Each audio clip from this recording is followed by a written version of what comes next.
वंदे गुरूणां चरणारविन्दे सन्दर्शितस्वात्मसुखावबोधे जनस्य ये जाङ्गलिकायमाने संसारहालाहलमोशान्त्यै. सर्वांना सादर नमस्कार. आपण आंतरराष्ट्रीय योग दिनाच्या निमित्ताने वैदिक संशोधन मंडळ अर्थात आदर्श संस्कृत शोध संस्था यांच्या सौजन्याने हा योग तारावली चा चिंतन वर्ग घेतो आहोत. आपण गेल्या 2 दिवसात पहिले 8 श्लोक पाहून पूर्ण केले होते. आज आपल्याला त्याच्या पुढच्या स्तोत्राचा विचार करायचा आहे. आपण काल पाहिलं की आपण 3 दिवसात म्हटलंय जेवढं शक्य होईल तेवढं करू, मात्र शिल्लक राहिलं तर आपण पुढच्या आठवड्यात 1-2 दिवसात अधिक घेऊन ते पूर्ण करणार आहोत.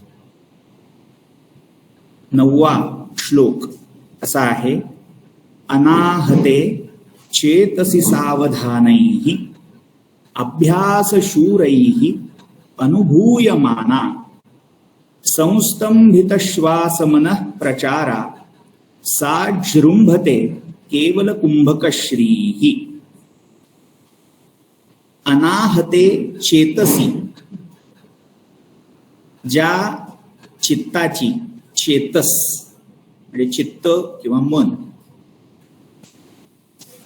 त्या मनामध्ये एकदा अनाहताची रुंजी सुरू झाली.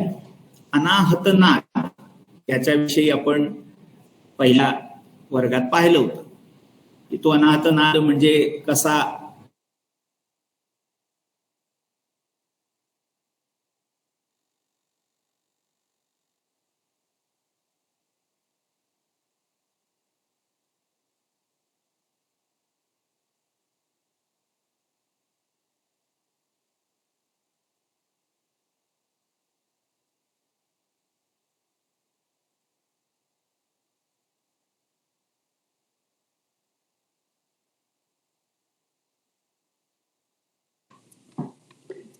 साऊंड गेला का?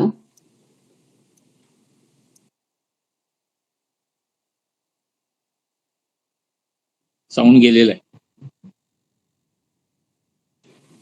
मायक्रोफोन ऑफ म्हणून दाखवते. आवाज येत नाहीये ना? मायक्रोफोन ऑफ म्हटलेलं आहे.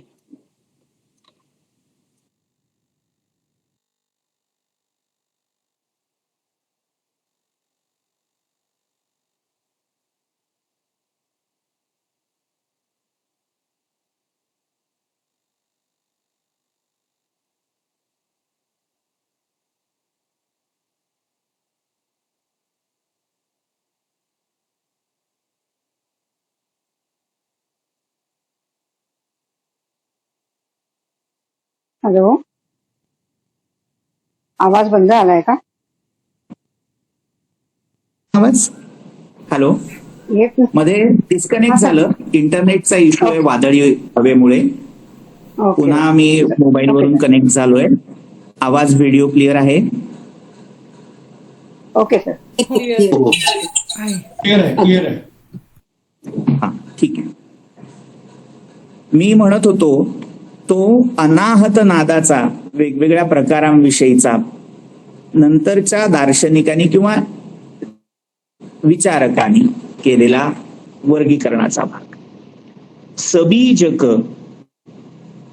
किंवा सगर्भक अनाहत, निर्बीजक किंवा अगर्भक, सबीजक किंवा सगर्भक, निर्बीजक किंवा निगर्भक हा दुसरा प्रकार आहे. तिसरा तो चिदबोधक. चौथा हा शब्द आपल्या परिचयाचा आहे, निरंजन.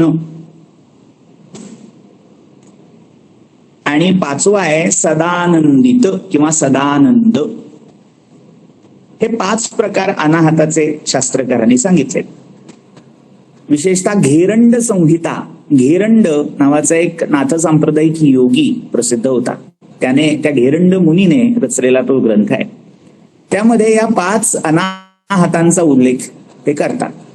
मग ज्या अनाहतामध्ये आता आपण पहिल्या दिवशी पाहिलं होतं की अवस्था बदलली, त्या चेतनेचा स्तर, चेतनेची जाणीवेची पातळी उंचावली किंवा खाली गेली, त्यानुसार येणारा नाद हा बदलत जातो. सगळ्यात शेवटचा सूक्ष्मातिसूक्ष्म नाद कसला आहे तर तो वंशी नाद असा म्हटलेला आहे, सुशिर वाद्याचा नाद. तर अशा या अनाहत नादांपैकी त्या साधकाच्या पात्रतेनुसार एक कोणताही हॅलो आवाज शब्द कळत नाहीये, कापतोय, शब्द कळत नाहीये. एक मिनिट, आम्हाला नीट ऐकू येतंय. त्यांचा स्वतःचा मोबाईल कदाचित जर ऑन असेल, 2 गोष्टी ऑन असतील तर त्यांना आवाज इको येईल. ऑडिओ आणि व्हिडिओ हा ऑफ ठेवला तर कदाचित काही बेटर अनुभव मिळेल. तर मी म्हणत होतो त्या अनाहताच्या प्रकारांबद्दल. अशा कुठल्याही प्रकारापैकी त्याच्या पात्रतेनुसार, त्याच्या बैठकीनुसार जो अनाहताचा अनुभव त्याच्या चेतसी, चित्तामध्ये रुंजी घालायला लागेल. अनाहते चेतसी याचा सरळ अर्थ आपण शब्दशः लावायचा प्रयत्न केला तर घ्यायला लागेल चेतसी अनाहते. अनाहत हे विशेषण चेतसचं जर घेतलं तर चित्त अनाहत झालं असता. म्हणजे काय अपेक्षित आहे तर त्या अनाहतामध्ये मन तल्लीन झालं असता, तन्मय झालं असता. म्हणजे तो अनाहत नाद वेगळा राहिलेला नाही आणि मन संकल्प विकल्पांच्या पातळीवर, विचार स्पंदनांच्या पातळीवर वेगळं राहिलेलं नाही, एकरूप झालं. म्हणजे तिथे अध्यारूत लीने असा शब्द हवा. अनाहते लीने चेतसी, अनाहताख्ये नादे लीने चेतसी. त्या अनाहत नादामध्ये मन, चित्त लीन झालं असता. अनाहते चेतसी सावधानैहि, या सावधानैहि शूरैहि. हे जे सगळे साधक आहेत ना त्यांना शूर असं विशेषण ते वापरले. उपनिषदामध्ये कायम धीराः हे विशेषण येतं. अविद्यायां अंतरे वर्तमाना स्वयं धीरा किंवा स्वयं अधीरा पंडितम मन्यमानाः. अनेक ठिकाणी तो धीर शब्द आलेला आहे. म्हणजे ज्यांची बुद्धी ही संतुलित आहे, स्थिर आहे, काही कितीही विपरीत अवस्था आली, कोणतंही द्वंद्व माजलं तरी ज्याचं समत्व ढळत नाही, ज्याच्या बुद्धीचं, मनाचं समत्व स्थिर राहतं, तो स्थित धीर मुनिरुच्यते. गीता सांगते तो ती तसा त्या धीरासारखा इथे शब्द आलाय शूर. शूर, वीर, धीर. खरा शूर कोण, शौर्य संपन्न कोण तर जो सावधान आहे. आता सावधान हा शब्द द्यायची गरज काय, जर मन, चेतस हे अनाहतामध्ये तल्लीन झालंय तर तो सावधान आहे असं म्हणायचं कारण काय तर तल्लीनता ही 2 प्रकारे येते. एक तल्लीनता ही सुषुप्तीमध्ये येणारी तल्लीनता आहे. म्हणजे काय, गाण्याच्या बाबतीत हा अनुभव आपल्याला असतो.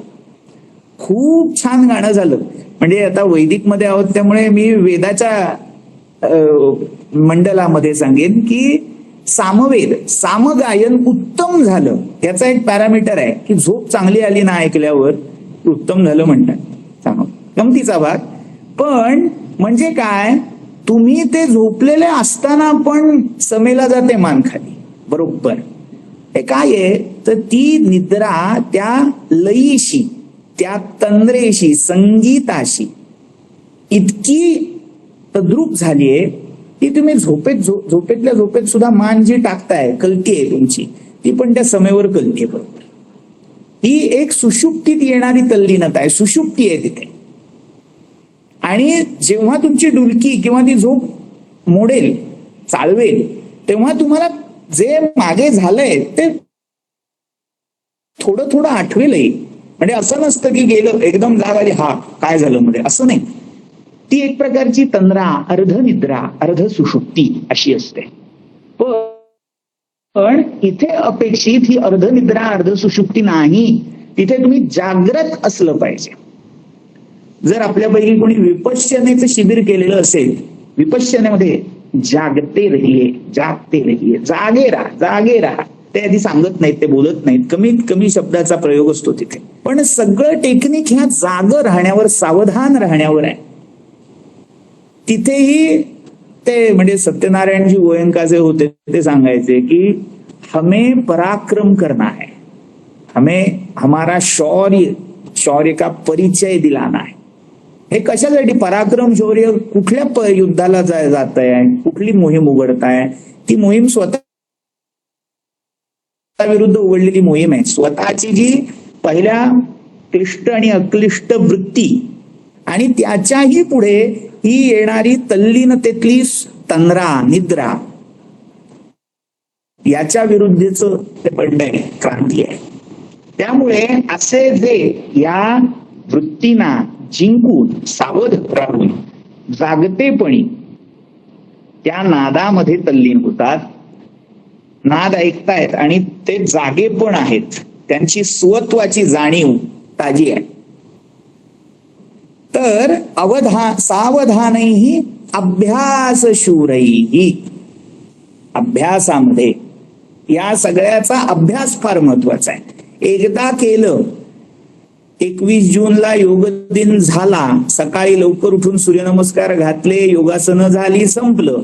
वर्षभराची बेगमी झाल्याच्या आविर्भावात लोक झोपतात. अपेक्षित ते नाहीये. अभ्यासशूरैः, अभ्यास याचा एक प्रकारे अर्थच पौनःपुन्येन, पुन्हा पुन्हा पुन्हा पुन्हा ते अचीव एकदा झालं तरी पुन्हा पुन्हा ते करत राहायचंय, रियाज करत राहायचंय. अशा या अभ्यासामध्ये म्हणजे पुनरावर्तनामध्ये, पुन्हा पुन्हा साधना करण्यामध्ये जे शूर आहेत, तिथे पळपुटेपणा करत नाहीयेत, अशा लोकांद्वारे, अशा साधकांद्वारे, त्या साधकांनाच ते विशेषण आहे अभ्यासशूरैः अनुभूयमाना. त्यांनीच फक्त तिचा अनुभव घ्यावा, त्यांच्याद्वारेच ती अनुभवली जाते. कोण ती पुढे येते? संस्तंभित श्वास मनः प्रचारा, ज्यांनी आपला श्वासाचा, श्वसनाचा प्रचार म्हणजे सुरू आहे ना, संस्तंभित श्वास मनः प्रचारा, श्वासाचा प्रचार सुरू आहे, पसरतोय, आवागमन सुरू आहे. आणि त्याच्या बरोबरीने दुसरं काय? मन, पण त्याचं पण आवागमन सुरू आहे. मनाचा आणि मुळातल्या श्वासाचा जो प्रचार आहे तो ज्यांनी संस्तंभित केलाय, म्हणजे ज्यांनी इतका तो नाही असा केलाय, नाहीसा असं मी म्हणणार नाही, नाहीसा अगदी नगण्य आहे, उपाधी मात्र आहे, नाममात्र आहे, इतका श्वास आणि मन नाहीसं केलंय. काल आपण पाहिलं गमागमौ मुंचती गंधवाहा, तो गमनागमन त्याचं अक्षरशः नाहीसं झाल्यासारखं होतं. आहे की नाही म्हणजे जिवंत आहे की नाही, सूत लावलं तरी कळणार नाही नाकाला, अशी अवस्था येते.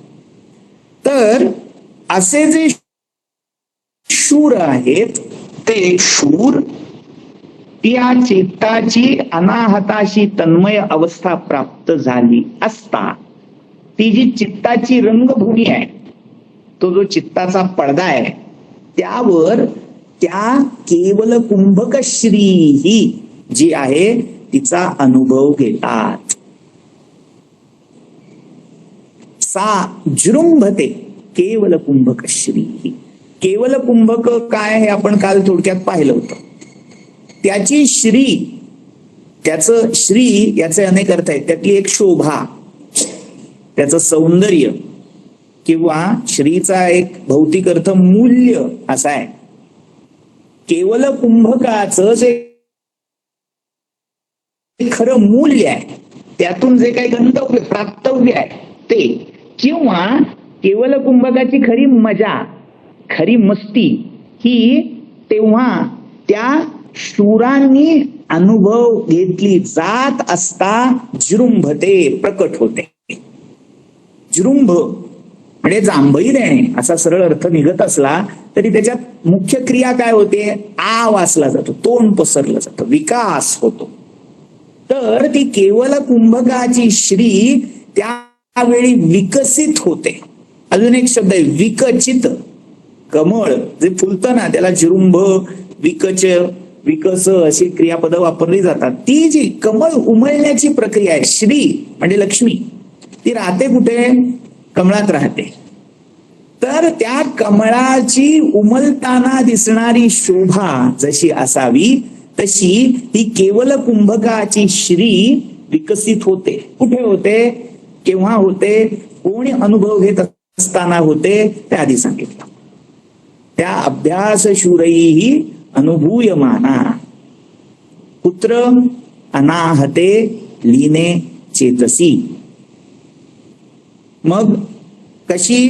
तर संस्तंभित श्वास मन प्रचारा, जिच्याद्वारे श्वास मन यांचे प्रचार, यांची गती ही स्तंभित झालेली, कुंठित झालेली आहे. अशी ती केवल कुंभक श्री हळूहळू आपले रंग प्रकट करायला लागते, उमलायला लागते. हे जे उमलणं आहे ते फार महत्वाचं आहे. उमलणं म्हणजे अगदी अलगद हळूवार उमलणं आहे, एकदम भस्कन आलं ओपन झालं असं नाही. योगातला अनुभव हा असा हळूवार असावा लागतो. म्हणजे विवेकानंदांच्या राजयोगाचा मगाशी उल्लेख झाला. बरेच वेळा असं होतं, 2 मार्ग सांगितलेले आहेत, पुढे त्याचा संदर्भ येईल. एक पश्चिम पंथ, पश्चिम मार्ग आणि एक प्राच्य मार्ग. प्राच्य मार्गाविषयी खूप कमी निरूपण झालेलं आहे, फार कमी बोललेलं आहे. मात्र प्राच्य मार्ग हा सद्यो मार्ग आहे, तात्काळ. म्हणजे ही कुंडलिनी जागृत झाली आणि ही जाऊन भिडली. मात्र हा धोक्याचा मार्ग आहे. कारण काय आहे? तुमच्या शरीराची पूर्वतयारी झालेली नाहीये. जी शुद्धी नाड्यांची असेल, त्या केंद्रांची, ग्रंथींची असेल, ती शुद्धी जर झालेली नसेल तर धोका असा असतो, तुमचं शरीर म्हणजे थोडक्यात काय होतं, फ्रीज मधून एकदम तुम्ही बर्फ काढलात बाहेर आणि चुलीत नेऊन टाकलात, किंवा काच, अधिक सोपं उदाहरण घेऊ, काच तुम्ही खूप थंड केलीत आणि एकदम गार पाण्याचा शिंतोडा त्याच्यावर उडाला. बल्ब अति गरम झाला आणि एक थंड पाण्याचा थेंब जरी त्याच्यावर उडाला, काय होतं? खळबतं, काच फुटून जाते. तसं तुमच्या शरीराला हा जो सद्योपंथ आहे तो सहन होत नाही, सोसत नाही. तात्काळ येणारी ही जी जागृती आहे, शनैशनै असं होणं अपेक्षित आहे. ढाळे ढाळे चाल तू, हळूहळू हळूहळू ते जाणं गरजेचं आहे. ते जर असं तात्काळ झालं, अचानक एका रात्रीत मी ध्यानाला बसलो आणि ते जागरण झालं तर लोक वेडी होतात. म्हणजे हे सांगोवांगीची ऐकीव गोष्ट नाही, आमच्या खुद्द नात्यामध्ये झालेली घटना आहे. सांगायला हरकत नाही. आमच्या एका नात्यातले गृहस्थ, त्यांना या सगळ्याची आवड होती आणि घरच्या कोणालाही न सांगता एका शिवमंदिरात जाऊन बसले आणि त्यांची ही साधना नित्य चालायची. ती साधना करायला बसल्यावर झालं असं, हळूहळू हळूहळू ते सुरू झाली प्रक्रिया. ती क्रमाक्रमान झाली. मात्र जेव्हा 2-3 दिवस झाले आणि यांचा काही पत्ता घरच्यांना लागेना आणि कोणीतरी सांगितलं की त्या देवळात ते बसलेले पाहिले, घरचे गेले आणि त्यांनी अक्षरशः धसा धसा हलवलं त्यांना. आणि ती जी काही अवस्था प्राप्त ज्या हळूहळू झाली होती ती त्याच्यापेक्षा दुप्पट गतीने खाली आले. उत्थान आणि व्युत्थान हे क्रमाक्रमानेच हळूहळूच व्हायला लागतं. ते जर झालं तरच ठीक, एकदम झालं, तात्काळ झालं तर गडबड होते. आणि दुर्दैवाची गोष्ट नंतर अशी, त्या गृहस्थांचे डोळे गेले, वाचा गेली. नंतर काही दिवसांनी फार उपचार करून त्यांच्या गुरूंच्या कृपेने थोडे रुळावर आले, पण शेवटपर्यंत जी गाडी चुकली, जी पायरी चुकली, जे नुकसान झालं ते पूर्णपणे भरून नाही. तात्पर्य काय? हे जे जृंभण आहे, हळूहळू हळू ते कमळाचं उमलणं आहे, तसं अपेक्षित आहे या सगळ्या साधने. ते एकदम होऊन, तात्काळ होऊन चालत नाही. एकदम एखाद्याला आधी काल रात्रीपर्यंत काही नव्हतं, आज सकाळी एकदम केवल कुंभक श्री उमलली, केवल कुंभक सुरू झाला, तर शरीराची तयारी नसल्यामुळे तोटे होऊ शकतात. तर अशी ही केवल कुंभक श्री सहस्रश संतु हठेषु कुंभाः संभाव्यते केवल कुंभ एव कुंभोत्तमे यत्र तु रेच पूरौ प्राणस्य न प्राकृत वैकृताख्यौ. आता इथे कुंभकाचे अनेक प्रकार ध्वनित केले गेलेत. सहस्रशः संतु हठेषु, हठेषु म्हणजे हठ मार्गेषु, हठ मार्गामध्ये, हठयोगाच्या मार्गामध्ये हजारो कुंभ म्हणजे कुंभकाचे प्रकार सांगितलेले आहेत. ते असोत, संतु सुखे नैव असोत. संभाव्यते केवल कुंभ एव. आता इथे सम अधिक भूभव हा धातू वापरलाय, संभावना. आता संभावना याचे आपण जो मराठीत शक्यता अर्थ करतो, संभावना, किंवा अजून एक वेगळ्या संदर्भात संभावना हा शब्द वापरतो, संभावना केली म्हणजे मान दिला, गौरव केला, संभावना केली. इथे तो दुसरा अर्थ अपेक्षित आहे. केवल कुंभ एव संभाव्यते. कितीही तुमचे बाकी कुंभकाचे प्रकार असतील तर ते असोत, सगळ्यामध्ये खरा, ज्याच्यात खरा राम आहे, खरा क्रक्स आहे, तो कोण आहे, तर तो केवल कुंभ हाच खरा आहे. त्याची मजा, त्याची मस्ती, मस्ती हा शब्द मी मुद्दा म्हणून वापरतोय हा, खुमारी येते. त्या केवल कुंभकाची एक प्रकारची खुमारी आहे, तंद्री आहे, आणि ती जर लागली तर मत्त इव भवती नान्य कामयते, नान्यत कामयते. तो जो एकदा त्या कुमारीत चढला म्हणजे तिला त्या अवस्थेला हाला असा शब्द आहे. हाला दारू, ती मदिरा आहे, मद्य आहे.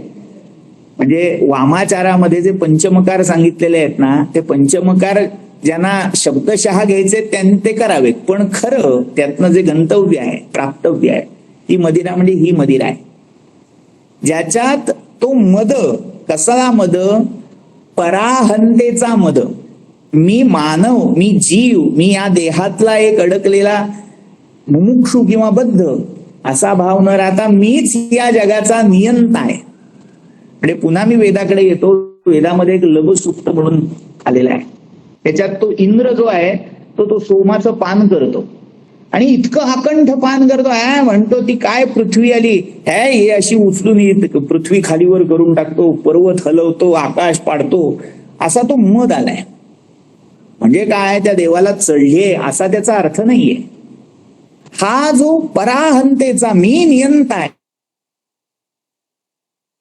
मी या विश्वाचा स्रष्टा आहे, या अवस्थेपर्यंत म्हणजे विश्वातल्या जाणीवेच्या अत्युच्च अवस्थेपर्यंत त्याची गाडी गेलेली असते. आणि ती गाडी आणि सामान्य माणसाची गाडी दिसताना सारखी दिसते. म्हणजे अनेक लोक म्हणतात की आम्ही गीता ऐकतो, कृष्ण सांगतोय त्याच्यात मत्त एवेति तान विद्धी, सगळं माझ्यापासून आहे, किंवा 14व्या अध्यायात ब्रह्मणो हि प्रतिष्ठाहम अमृतस्याव्ययस्य च शाश्वतस्य च धर्मस्य सुखस्य एकांतिकस्य च. केवढा हा अहंकार, असं वाटायला लागतं. कृष्ण किती अहंकारी आहे. सामान्य एखादा रावणासारखा अहंकारी म्हणतो अहम ब्रह्मास्मी, आणि कृष्ण पण म्हणतो अहम ब्रह्मास्मी. मग कृष्ण का वेगळा आहे असा प्रश्न येतो अनेकांच्या मनात. कृष्णाच्या ठाई जी आहे ती पराहंता आहे. तिथे कोणती सापेक्षता, कोणतेही बंधन, पाश, बद्धता हा भावच नाहीये. म्हणजे ज्ञानेश्वरांची एक सुंदर ओवी आहे. ते म्हणतात, म्या चालविल्या सूर्य चाले, म्या बोलविल्या वेद बोले, म्या चालविल्या सूर्य चाले, म्या हालविल्या प्राण हाले, जो जगाते चालिता. अरे वेद बोलतात, कोण बोलवतं? मी बोलवतोय. तो सूर्य चालतो, कोण चालवतोय सूर्याला? मी चालवतोय. तो प्राण वायू संचार करतोय, हलतोय, कोण चालवतोय त्याला? मी चालवतोय. आता हा जो मी आहे ना, या मीचा एक देहाहंता, मधली अवस्था आहे देवाहंता आणि तिसरी पराहंता. ही पराहंतेची अवस्था आहे आणि त्या पराहंतेच्या अवस्थेमध्ये, त्या खुमारीत, त्या मस्तीमध्ये, म्हणून मी तो मस्ती शब्द वापरतोय. तर ते असोत, किती असतील ते असोत कुंभक, खरा कुंभक जो संभावित आहे, जो खरा गंतव्य आहे, प्राप्तव्य आहे, तो केवल कुंभ आहे व तो केवल कुंभ आहे. म्हणजे काय? काल आपण पाहिलं होतं की प्रयत्नपूर्वक हठात जे कुंभक साधले जात आहेत ते सगळे अपर कुंभक आहेत, ते सगळे इकडचे आहेत. जो कोणताही बाह्य प्रयत्न निग्रह न करता घडतोय तो केवल कुंभक आहे. आपण समाधीला जेव्हा सहज समाधी असा शब्द वापरतो, तसा या केवल कुंभकाला जो सहज घडणारा कुंभक आहे तो कुंभक केवल कुंभक आहे. त्याच्यामध्ये रेच पूर म्हणजे रेचक आणि पूरक या दोन अवस्थांची अपेक्षा नाहीये की हे झालं तर कुंभक होणार आहे. बघा, आपण सामान्य जो कुंभक करतोय, मी पूरक केला तरच आत कुंभकाची अवस्था झाली, किंवा बाह्य कुंभकाच्या दृष्टीने मी पूर्ण रेचक केला आणि मग पोटात जो खळगा पडला आणि मी आत हवा घेतली नाही, तर तिथे रेचकाची गरज आहे. या रेचक आणि पूरक या द्वंद्वाची अपेक्षा ज्या कुंभकाला नाही तो केवल कुंभक आहे, सहज कुंभक. म्हणजे इथे कल्पना, योग वासिष्ठांत 2 उपमा त्याला दिलेल्या आहेत. जो कुंभ समुद्रामध्ये तुम्ही बुचकळला, घडा समुद्रात बुचकळला की काय होतं की वेगाने ते पाणी त्या व्हॅक्यूममुळे आत शिरायला लागतं आणि थोड्या वेळात तो काठोकाठ भरून जातो. समुद्रामध्ये तो बुडवला, काय होतं, तो आत आणि बाहेर भरून जातो. अंतःपूर्ण बहिःपूर्ण, आतही भरलेला बाहेरही भरलेला. आणि हीच अवस्था जेव्हा तो कोरडा करून उपळा घालून ठेवता तेव्हा काय, अंतर्रिक्तो बहिर्रिक्ता, आतही मोकळा आहे आणि बाहेरही मोकळा आहे, कारण दोन्हीकडे हवा आहे. या 2 अवस्थांमध्ये पूरक आणि रेचक याची गरज आहे. प्रयत्नपूर्वक तुम्ही हे करताय, पण आत जे आहे, म्हणजे मी आत न घेता जेव्हा बाहेर न सोडता जे साचलेलं आहे, कुंभकामध्ये काय आहे, साचवणं, थांबवणं, रोखणं. आत अशी एक शक्ती आहे, आत अशी एक चेतना आहे की ती तुम्ही न रोखता रोखली गेली आहे, तुम्ही न सोडता ती सोडली जाते. त्याला एक कबीरांचा सुंदर दोहा आहे. कबीरांनी उपमा दिली आहे, एक असा पिंजरा आहे की ज्याला 10 दारं आहेत आणि त्या दारामध्ये एक पंछी, एक छोट पाखरू बसलेलं आहे. आता आश्चर्य काय आहे, त्या पिंजऱ्यातून ती दारं सताड उघडी असताना ते बाहेर जात नाही, हे आश्चर्य आहे. पण आम्ही दुर्दैवाने आश्चर्य काय मानतो, उलट आश्चर्य मानतो. म्हणजे काय, त्याचं ते जे शरीर आहे त्यातनं तो उघड असताना तो बाहेर उडाला कधीतरी, की आम्हाला आश्चर्य, खेद, दुःख असं वाटायला लागतं. खरं वाटायला नकोय, कारण हा पक्षी म्हणजे कोण आहे, तुमच्या शरीरामध्ये असणारा प्राण हा तो पक्षी आहे. आणि 10 पिंजऱ्याची दारं म्हणजे तुमची 10 इंद्रिय द्वार आहेत. या इंद्रिय द्वारामधून वाऱ्याची सहज गती, मोकळं मिळालं की तो तिकडे बाहेर पळायचा प्रयत्न करतो. असं असतानाही तो प्राण तुमच्या शरीरामध्ये दारं उघडी असतानाही टिकून राहतो. तुम्ही जगता 100 वर्ष, शतायुर्वयी पुरुष, शेकडो वर्ष जगता आणि ते जगत असताना तो प्राण कायमचा बाहेर जात नाही. आता आश्चर्य कशाला मानायचं, जात नाही त्याला मानायचं का जातं त्याला मानायचं? आपण जातो त्याला, अरे अरे अरे अरे मेला, इतके दिवस बरा होता. आपण ऐकल्यावर म्हणतो काल तो बरा होता, काय झालं रात्रीत? आश्चर्य, खेद, दुःख असं आपण व्यक्त करतो कशावर? त्या पिंजऱ्यातून उघड्या दारातून तो बाहेर पडल्यावर. तात्पर्य काय? हा जो कुंभक आहे हा जेव्हा असा त्या आतल्या पिंजऱ्यात बसलेल्या पक्ष्यासारखा सगळं उघडं आहे किंवा बंद आहे याची अपेक्षाच त्याला नाही, तो आहे. तो केवल कुंभक म्हणजे काय? आता थोडं अजून स्पेसिफाय करूया त्याला. कुंभकामध्ये तुम्ही तो प्राण तुमच्या शरीरामध्ये साचवताय, भरून घेताय, पण तुम्ही तो भरून न घेता सुद्धा आत एक भरल्याची जी जाणीव आहे. तुमचा श्वास गेला म्हणजे तुम्ही मेलात का? नाही, आत चेतना बाकी आहे आणि त्या चेतनेने तुम्ही अगदी नखशिखांत भरलेले आहात. त्या नखशिखांत भरलेल्या अवस्थेचं अनुसंधान, त्याची जाणीव म्हणजे केवल कुंभक आहे. तुम्ही तुमचा कुंभक हा श्वासाधिष्ठित, उच्छ्वासाधिष्ठित किंवा प्राणाधिष्ठित मानत असाल तर तो नव्हे.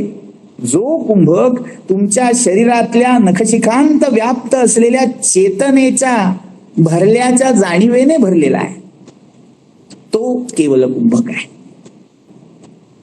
तर तो केवल कुंभ एव कुंभोत्तमे, तो जो सर्वोत्तम कुंभक आहे. यत्र तू रेच पूरौ प्राणस्य न प्राकृत वैकृताख्यौ. प्राकृत आणि वैकृत अशा प्राणाच्या 2 दशा सांगितलेल्या आहेत. आता प्राकृत म्हणजे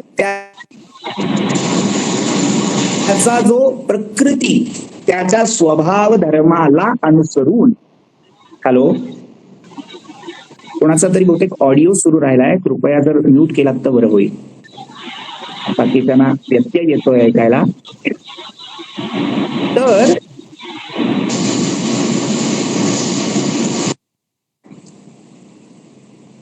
अपर्णा मॅडम, तुमचा बहुतेक ऑडिओ सुरू आहे असं वाटतंय. ठीक आहे, गेला, धन्यवाद. तर मी सांगत होतो की हा जो कुंभक आहे त्याच्यासाठी 2 मार्ग अपेक्षित आहेत. रेचक पूरक याचे, किंवा प्राणाची प्राकृत व्याख्या म्हणजे प्राकृत अवस्था किंवा विकृत अवस्था, वैकृत, विकारात यज्जायते. प्राकृत म्हणजे त्या प्राणाची जी स्वाभाविक दशा आहे, स्वाभाविक गती आहे, आवागमन आहे, म्हणजे तुम्ही प्रयत्नपूर्वक त्याला अडवतही नाही आणि सोडतही नाही, ही जी अवस्था आहे ती प्राकृत दशा आहे, निसर्गदत्त. आणि वैकृत, विकृत म्हणजे तुम्ही काहीतरी त्याच्यात अडसर घालून, म्हणजे हठयोगात जे अपेक्षित आहे तो येत नाही कसा, यायलाच पाहिजे, हठात निग्रहाने ओढून त्या प्राणाला वळवताय. इकडे जायला हवा, तिकडे जायला हवा. काल आपण पाहिलं ना, तो प्राण मग त्या सुषुम्नेत घुसवायचा वगैरे वगैरे. हे जे सगळं आहे ते हठात प्रयत्नतः, हे वैकृत आहे.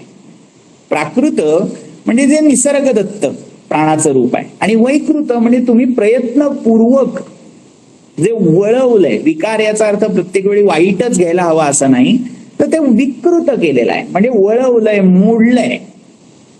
निसर्गतः जो प्रवाह, जी दिशा आहे त्याच्यापेक्षा दुसरीकडे वळवलाय, तो वैकृत.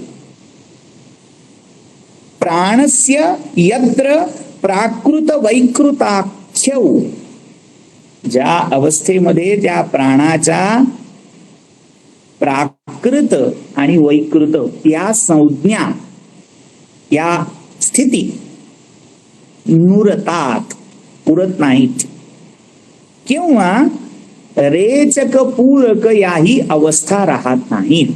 सहा कुंभोत्तम, तो कुंभकातला उत्तम कुंभक आहे, म्हणजे केवल कुंभक आहे. म्हणजे हे सगळं सांगायची गरज अशासाठी आहे की आपण केवळ बाह्य प्रयत्नाधिष्ठित कवायत असा ज्याला शब्द आहे त्याच्यामध्ये अडकून पडतो, प्राणायाम असो किंवा आसन. पण योगाचं खरं सूत्र हे आहे की ते जेव्हा सहजावस्थेत सुरू होईल, ते अगदी तुम्ही कोणताही ताणून न धरता, निग्रह न करता बसल्या घडीला सुरू होईल, ते खरं गंतव्य, तो सहज. त्रिकूट नामनी स्तिमिते अंतरंगे. हा काय झालं? बरोबर आहे ना? पुढचा हा. त्रिकूट नामनी स्तिमिते अंतरंगे खे स्तंभिते केवल कुंभकेन प्राणानिलो भानुशशांक नाड्यौ विहाय सद्यो विलयम प्रयाति. त्रिकूट नामनी अंतरंगे स्तिमिते हे स्तंभिते केवल कुंभकेन. ख म्हणजे आकाश. ख चा दुसरा अर्थ इंद्रिय असाही आहे. स्पेस. ती स्पेस स्तंभित केली असता कशाद्वारे? केवल कुंभकाद्वारे. अंतरंग म्हणजे जी अंतःकरण चतुष्टय आहेत, मन बुद्धी चित्त अहंकार, ही स्तिमित स्तब्ध झाली असता काय होतं? त्रिकूट नामनी, त्रिकूट नावाची एक जागा आहे तुमच्या शरीरामध्ये. त्या त्रिकुटाच्या ठाई प्राणानिलो प्राणवायू भानु शशांक नाड्यौ. शरीरामध्ये तुमच्या दोन नाड्या आहेत, एक सूर्य नाडी एक चंद्र नाडी. भानु म्हणजे सूर्य, शशांक म्हणजे चंद्र. त्यांनाच योगाच्या परिभाषेत इडा आणि पिंगला असं म्हटलंय. चंद्र नाडी इडा, सूर्य नाडी पिंगला. या दोन्ही मधला जो त्या प्राणाचा प्राणवायूचा संचार आहे तो सोडून प्राणानिलौ भानु शशांक नाड्यौ विहाय, दोन्ही मधली त्या प्राणवायूची गती टाकून सोडून तो सद्यहा विलयम प्रयाती. तो त्या त्रिकूट नामनी स्थाने, त्रिकूट नावाच्या त्या जागी तो जो प्राणानिल आहे, प्राणवायू आहे, सद्यहा तात्काळ तिथे पोचल्या. तात्काळ म्हणजे अगदी तातडीने असा अर्थ घ्यायचा नाही. तिथे पोचल्यावर त्रिकुटाच्या त्या स्थानी लीन होतो. प्रलयम विलयम प्रयाती, लय लीन होतो. आता हे त्रिकुट काय? तुमच्या शरीरात जिथे सूर्य चंद्र आणि सुषुम्ना, त्याला आपल्या भौतिक परिभाषेत गंगा यमुना सरस्वती म्हणून आपण ओळखतो. गंगा म्हणजे चंद्रनाडी, यमुना म्हणजे सूर्यनाडी आणि सरस्वती म्हणजे सुषुम्ना ही नाडी. आता त्या त्रिकूट स्थानी म्हणजे जिथे या तिन्ही नाड्या एकत्र येत आहेत त्याला त्रिवेणी संगम असंही म्हटलं जातं. ऋग्वेदाच्या खिलमंडल म्हणजे ऋग्वेदाचं जे 10व्या मंडलानंतर एक खिलमंडलाचा भाग आहे, खिल सूक्त आहे त्याच्यात, सगळी पुरवणी थोडक्यात. तर त्या खिलामध्ये एक मंत्र आहे, सीता सीते सरिथे यत्र संघते तत्राप्लुतासो दिवम उत्पतंती. म्हणजे अनेकांनी हा प्रयाग किंवा नद्यांच्या संगमाचा उल्लेख वेदात केलाय असा समज किंवा अर्थ केलेला आहे. खरा तिथे अर्थ दोन नद्या म्हणजे दोन नाड्या आपण पाहिलं होतं, नड आणि नद, त्या गंगा आणि यमुना आणि तिथे लुप्त सुप्त स्वरूपात असणारी सरस्वती ही जिथे एकत्र येते तिथे जे डुबकी देतात, तिथे जे बुडी मारतात, तत्राप्लुतासो दिवम उत्पतंती, वरच जातात. वर म्हणजे स्वर्गात असा अर्थ नाही धरायचा, ऊर्ध्व गतीने जातात. तर इथे काय सांगायचंय त्यांना, त्या त्रिकूट नामनी स्थाने प्राणानिलहा सद्यहा विलयम प्रयाती, तो लय पावतो. म्हणजे प्राणवायू तुमचा लीन होऊन जातो, संपतो. म्हणजे तुम्ही मरता असा अर्थ करायचा नाही, कारण प्राण गेला, लय पावला. म्हणजे काय, आपल्याला असं वाटतं की हा जो श्वासोच्छ्वास आहे हा आपल्या अस्तित्वाचं जीवनाचं मूळ कारण आहे. पण जसजसं योगात पुढची अवस्था यायला लागते, म्हणजे मी तर म्हणतो आपली अस्तित्व कशा कशावर अवलंबून आहेत हे आपण आपल्या कल्पनेने ठरवलंय. सगळ्यात पहिलं अस्तित्व आपलं अन्नावर आहे अशी आपण कल्पना केली. म्हणजे आपण म्हणतो मी जेवलो नाही एवढे तर जगू कसा. म्हणजे काय, तुमचं जगणं जेवणावर अवलंबून तुम्ही केलंय. हा, त्याच्या पुढचं श्वास घेतला नाही तर जगू कसा. श्वासावर माझं अस्तित्व मी कल्पिलं. त्याच्या पुढची एक अवस्था आहे, ती अवस्था आहे विचारांची अवस्था. विचार नाही केला तर मी जगू कसा. त्याच्या पुढची अजून एक अवस्था आहे जाणीवेची. जाणीवत नसेल तर मी जिवंत कसा असेल. त्याच्या पुढची अवस्था आहे आनंदाची. त्या आनंदच नसेल तर मी जगेन कसा. हे जे जगणं आपण कल्पिलंय की माझं जगणं कशा कशात विभाजित आहे, ते 5 कोश आहेत. उपनिषदात जे सांगितलेत ना, अन्नमय, प्राणमय, मनोमय, विज्ञानमय आणि आनंदमय, हे ते कोश आहे. त्यातला एक कोश प्राणमय आहे. म्हणजे प्राणाधिष्ठित माझं असणं, अस्तित्व हे मी ठरवलंय, मी कल्पिलंय. म्हणजे हे ठरवणं असं बसलो आणि ठरवलं, संकल्प केला असं नाहीये. त्याला ज्ञानेश्वरांनी आधी संकल्पू असं म्हटलंय. तुम्ही हयातीत यायच्या आधीच ते झालंय, ठरून गेलंय. तर अशी ती अवस्था.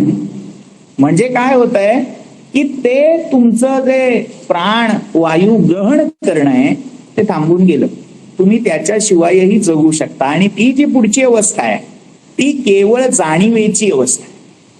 संवित असा शब्द त्याला आहे, पुढे येतोय. तर अशा त्या अवस्थेत तुम्ही तरळायला लागा. मग काय होतं, प्रत्याहृत केवल कुंभकेन प्रबुद्ध कुंडल्युपभुक्त शेष प्राण प्रतीचीन पथेन मंदम विलीयते विष्णुपदांतराले. आता हा पुन्हा थोडा मागपासूनचा क्रम ते सांगतायत. हा, म्हणजे आता काय सांगितलं, तो जो प्राण आहे तो विलयम प्रयाती, याच्या पुढची अवस्था सांगत नाहीयेत, ते मागपासून तिथपर्यंतची अवस्था सांगतात. शिक्षकाची हातोटी आहे आचार्याकडे, ते खरे आचार्य आहेत म्हणून ते अगदी पुन्हा पुन्हा पुन्हा पुन्हा, त्याला अभ्यास असाच शब्द आहे, पुन्हा पुन्हा ते सांगतायत. काय होत आहे, प्रत्याहृत हा केवल कुंभकेन, केवल कुंभकाद्वारे प्रत्याहृत झालेला. प्रत्याहार हे एक अष्टांग योगातलं महत्वाचं अंग आहे. प्रत्याधीयन्ते यस्मिन, म्हणजे ज्या अवस्थेमध्ये तुमची इंद्रिय त्यांच्या विषयांपासून उलटी फिरवली जातात, प्रत्यंमुख होतात, अंतर्मुख होतात, बाह्य धाव खुंटून जाते. तेव्हा काय होतं, तर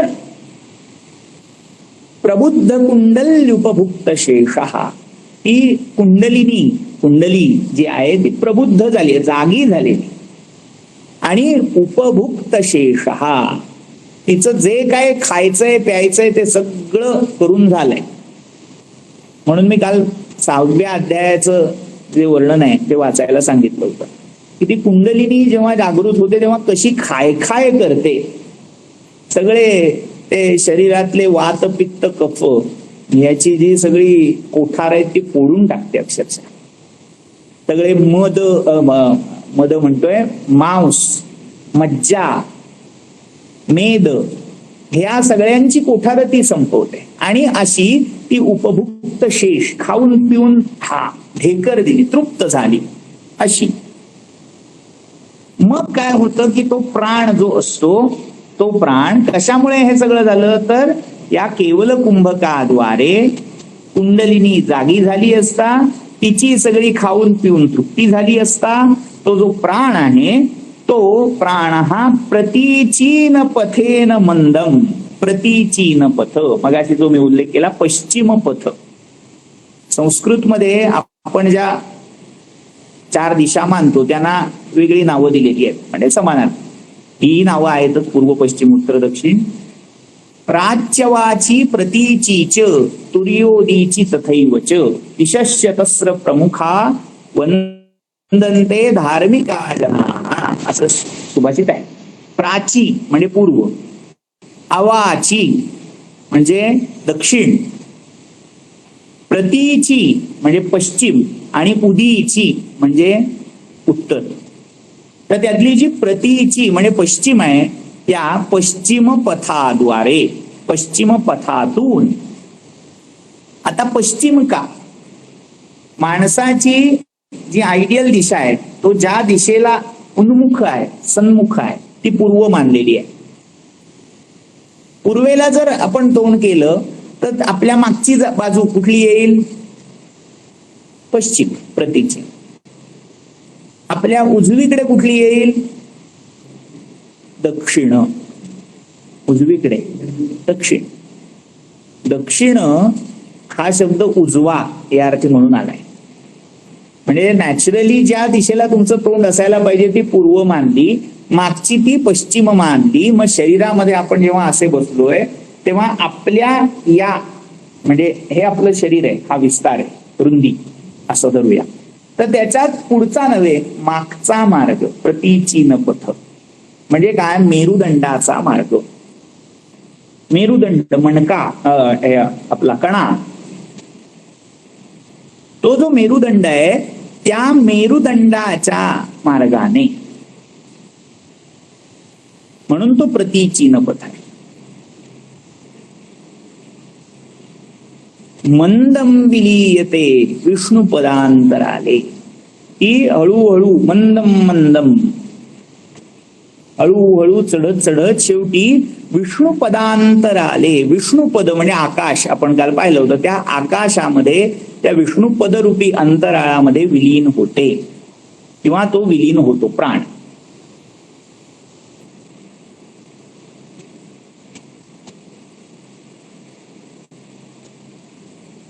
निरंकुशानां श्वसनोद्गमानां निरोधनै केवल कुंभकाक्षैः उदेति सर्वेन्द्रिय वृत्ति शून्यो मरुल्लयः कोपि महामतीनां.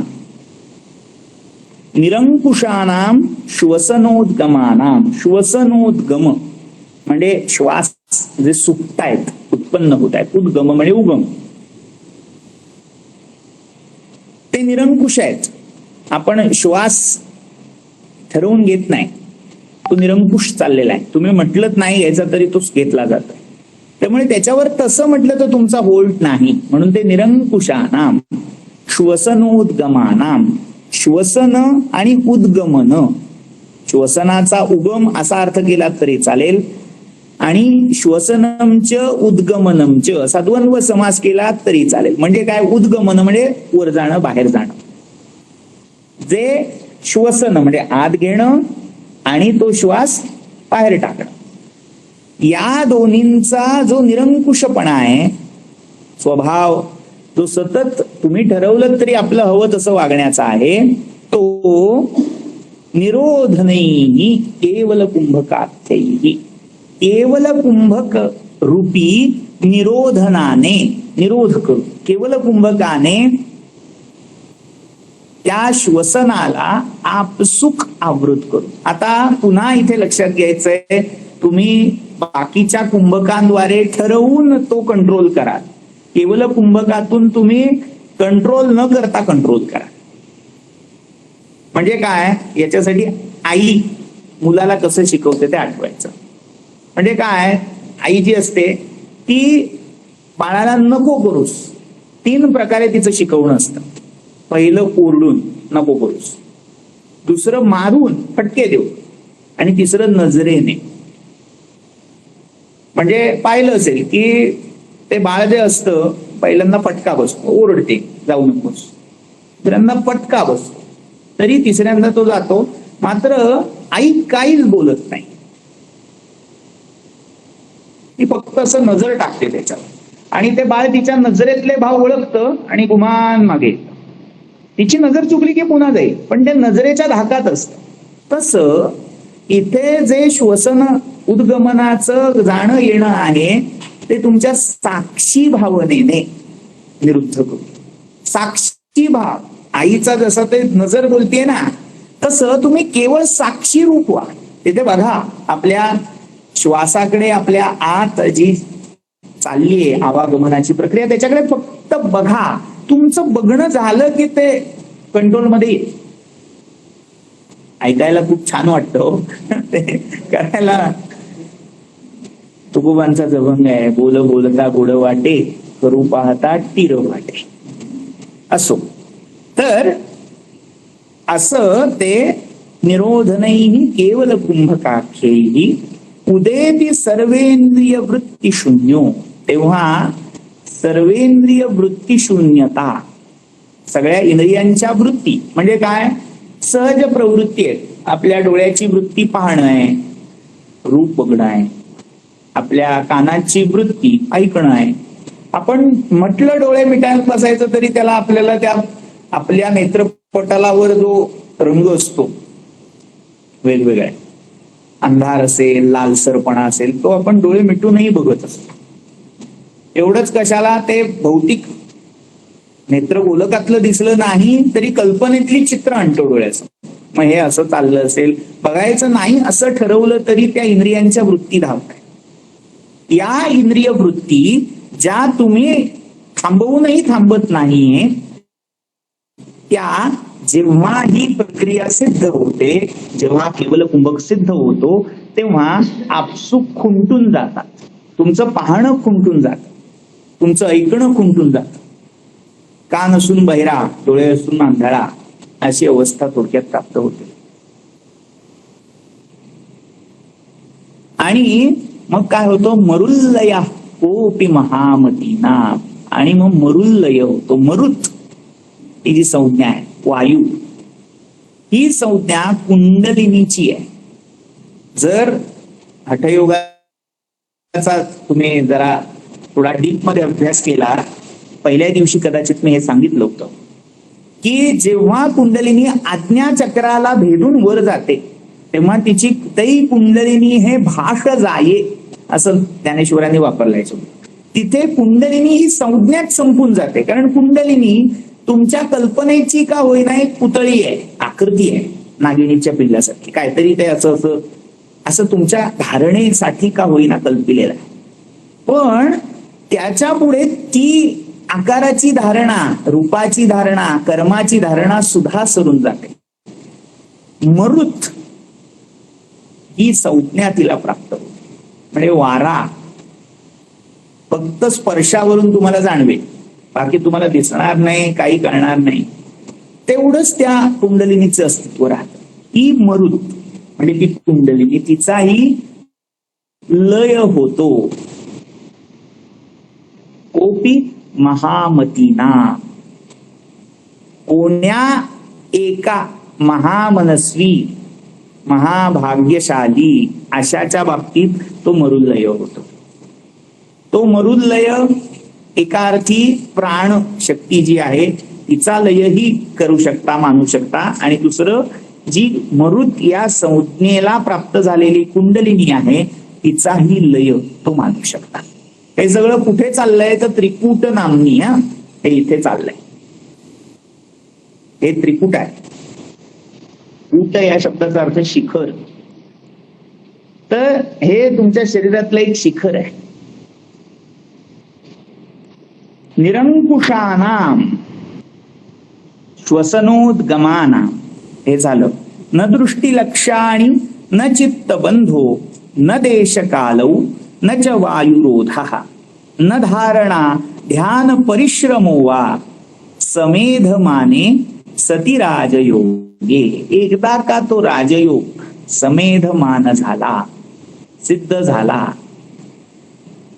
तो पोचला गेला, एकदा का त्या राजयोगाचं खरं फलित दिसायला लागलं, रंग दिसायला लागलं, की काय होईल मग ना दृष्टीत नाही तर तिचं लक्ष कुठनं असणार. न दृष्टी लक्ष आहे, न चित्त बंधो, चित्ताचा निरोधही करावा लागणार नाही, बंधन करायला लागणार नाही.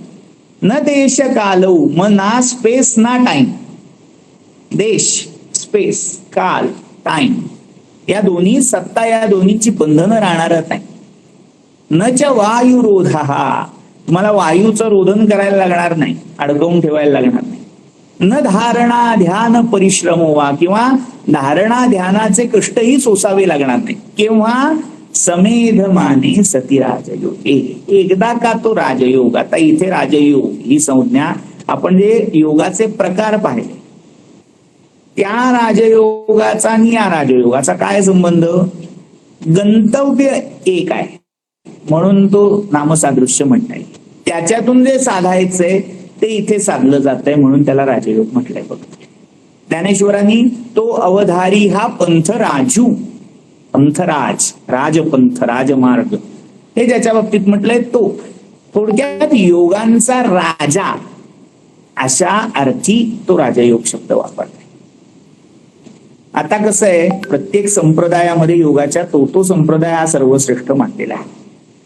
जसं शैव संप्रदाय म्हणलं की शिव हाच श्रेष्ठ आहे, वैष्णव म्हटलं तर विष्णू हाच श्रेष्ठ आहे. तसं राजयोग म्हणजे पातंजल प्रणित, ज्याला क्रियायोग असा आपण दुसरा सोयीचा शब्द वापरू, तो सांगितलं तर त्याच्यात तोच मार्ग सर्वश्रेष्ठ आहे. तो सर्वश्रेष्ठ आहे म्हणून तर तो द्रष्टा तो सांगायला बसला ना. गौण मार्ग सांगायला कोण बसलंय? प्रत्येक जी प्रवृत्ती आहे ती उत्तमाकडेच प्रवृत्ती आहे. प्रत्येकाला असं वाटतंय मी ज्या मार्गाने जातो तो चांगला आहे म्हणून तो चाललाय ना, असं जर वाटत आहे हा काही खरा नाही तो खरा, तर तो सांगेल मार्ग, तो खरा मार्ग सांगेल. तसं इथे जो मार्ग, जो योग सांगताय तो सर्वोत्कृष्ट आहे म्हणून त्या अर्थी इथे राजयोग म्हटलंय. आणि शेवटी पतंजली प्रणित योगातून काय किंवा या योगातून काय जे साधायचंय ते हे स्टेशन आहे म्हणूनही त्याला मार्ग गंतव्य साम्यतेमुळे राजयोग म्हणताय. अशेष दृश्योंजित दृङ्मयानां अवस्थितानां इह राजयोगे न जागरो नापि सुषुप्ति भावो न जीवितम नो मरणम विचित्रम. एकदा का राजयोगामध्ये तुम्ही स्थिर झालात, योगारूढ झालात, योगारूढस्तदोच्यते, एकदा का त्या योगावर स्वार झालात, आधिपत्य स्थापन झालं की मग काय होतं? अशेष दृश्योंजित दृङ्मयानां, ज्या दृष्टीला सगळी दृश्य रूप ही उंजित झालेली आहेत. ओझल होणार हिंदीत शब्द आहे. ज्या दृष्टीतलं पाहतेपण, पाहणं हे सरून गेलंय. पाहते पाहणे गेले दुरी म्हणे चोखियाची महारी, ही अवस्था आहे. म्हणजे संतांनाही ही अवस्था या सगळ्या शास्त्रांचा व्यासंग न करता आपसूक प्राप्त झाली.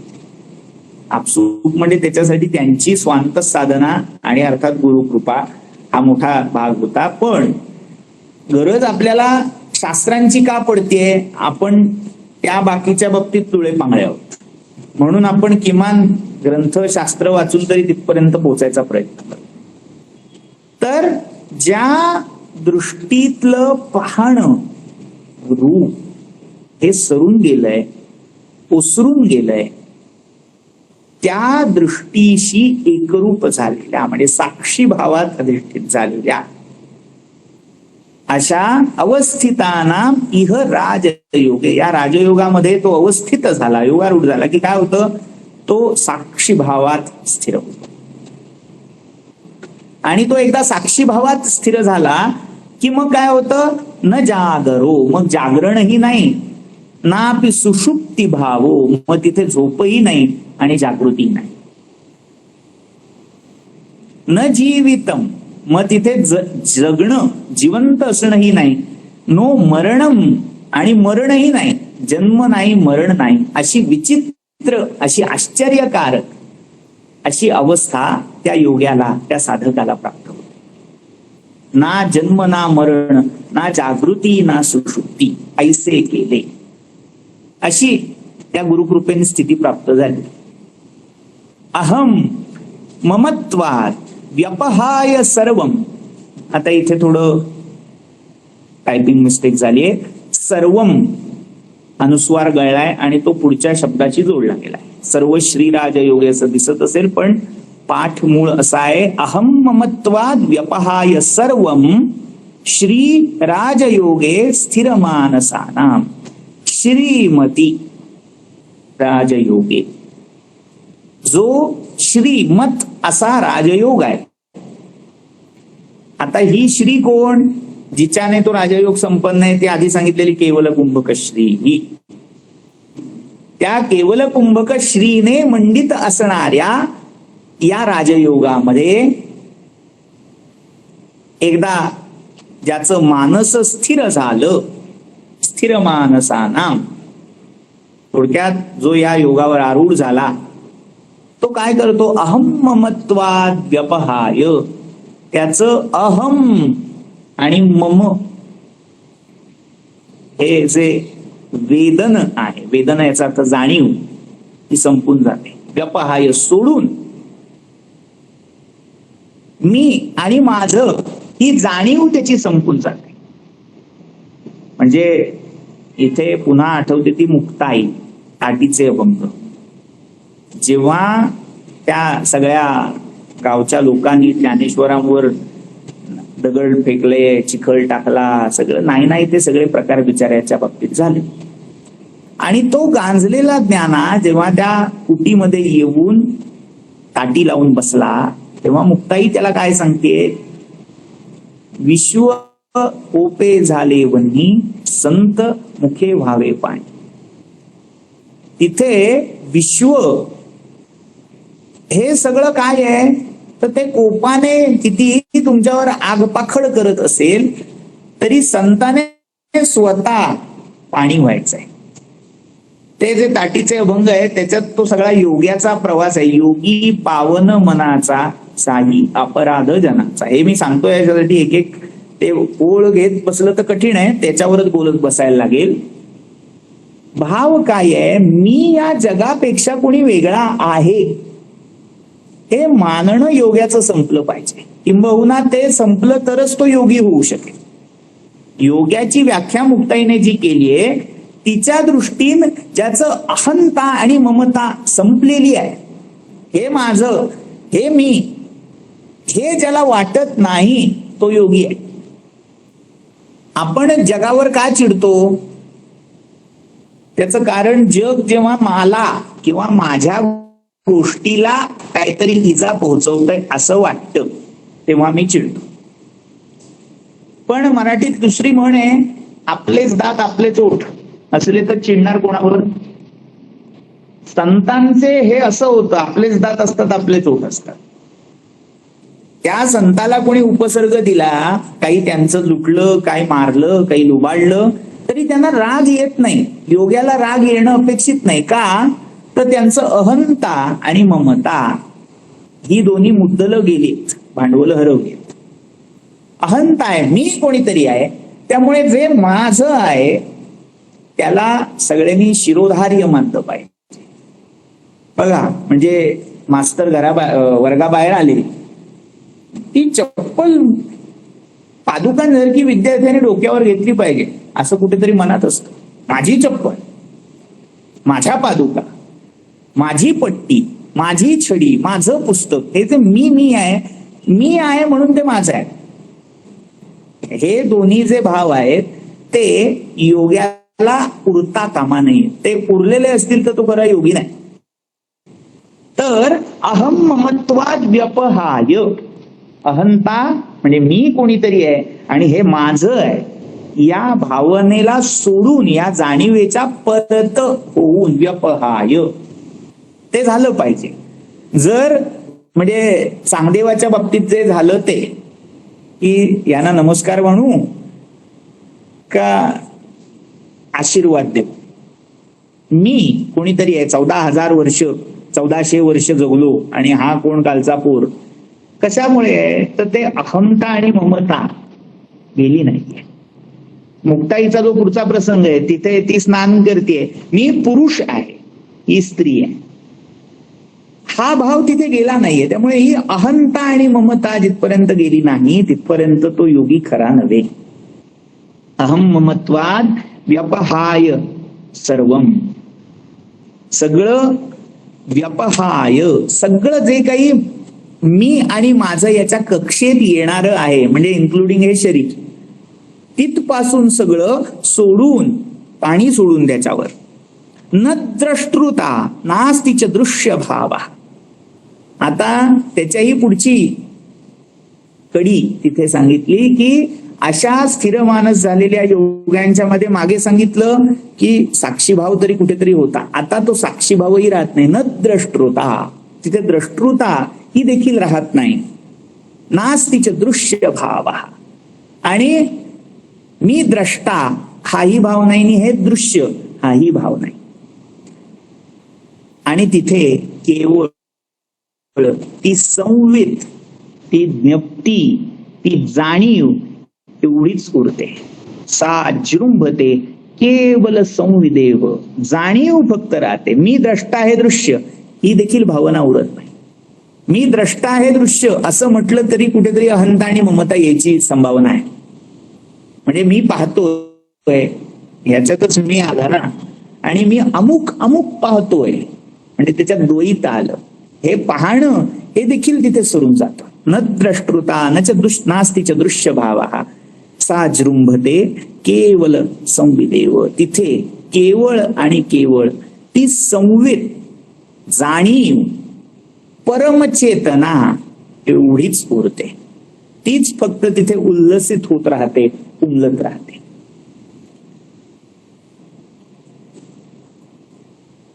आपले असे 16 श्लोक आज झालेत. आज आपण थोडी मोठी उडी मारली. पहिल्या दिवशी 4, कालच्या दिवशी 4, आज एकदम 8 श्लोकाचा पल्ला आपण गाठलाय. आता मात्र म्हणजे फार वेळ आपला घेत नाही. उरलेले जे 10 श्लोक आहेत पुढच्या आठवड्यात आपण याच वेळी असे कंटिन्यू करू. सोमवार, मंगळवार, लागला तर बुधवार, अशा 2-3 दिवसात आपण ते कम्प्लीट करूया. सुरुवात केली आणि मध्येच सोडलं असं नको. तर आपण जरी म्हटलेलं असलं 3 दिवसीय व्याख्यानमाला, तरी ती लागली तर 5 किंवा 6 दिवसीय करून हा उपक्रम पूर्ण करूया. आपल्या सर्वांचं सहकार्य, उपस्थिती लाभेल अशी आशा करतो. ज्यांना शक्य आहे, मी पुन्हा पुन्हा सांगतो की प्रत्यक्ष येणं, बोलणं, शंका मांडणं, प्रश्न मांडणं किंवा आपले विचार मांडणं हे कधी श्रेयस्कर असतं. हे व्हर्च्युअल माध्यम जेवढं सोयीचं आहे तितकंच गैरसोयीचंही आहे.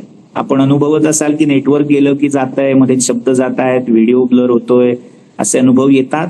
त्यामुळे शक्यतो प्रत्यक्ष आलात तर आनंद आहे. सगळ्यांच्या चहापानाची व्यवस्था इथे केलेली आहे.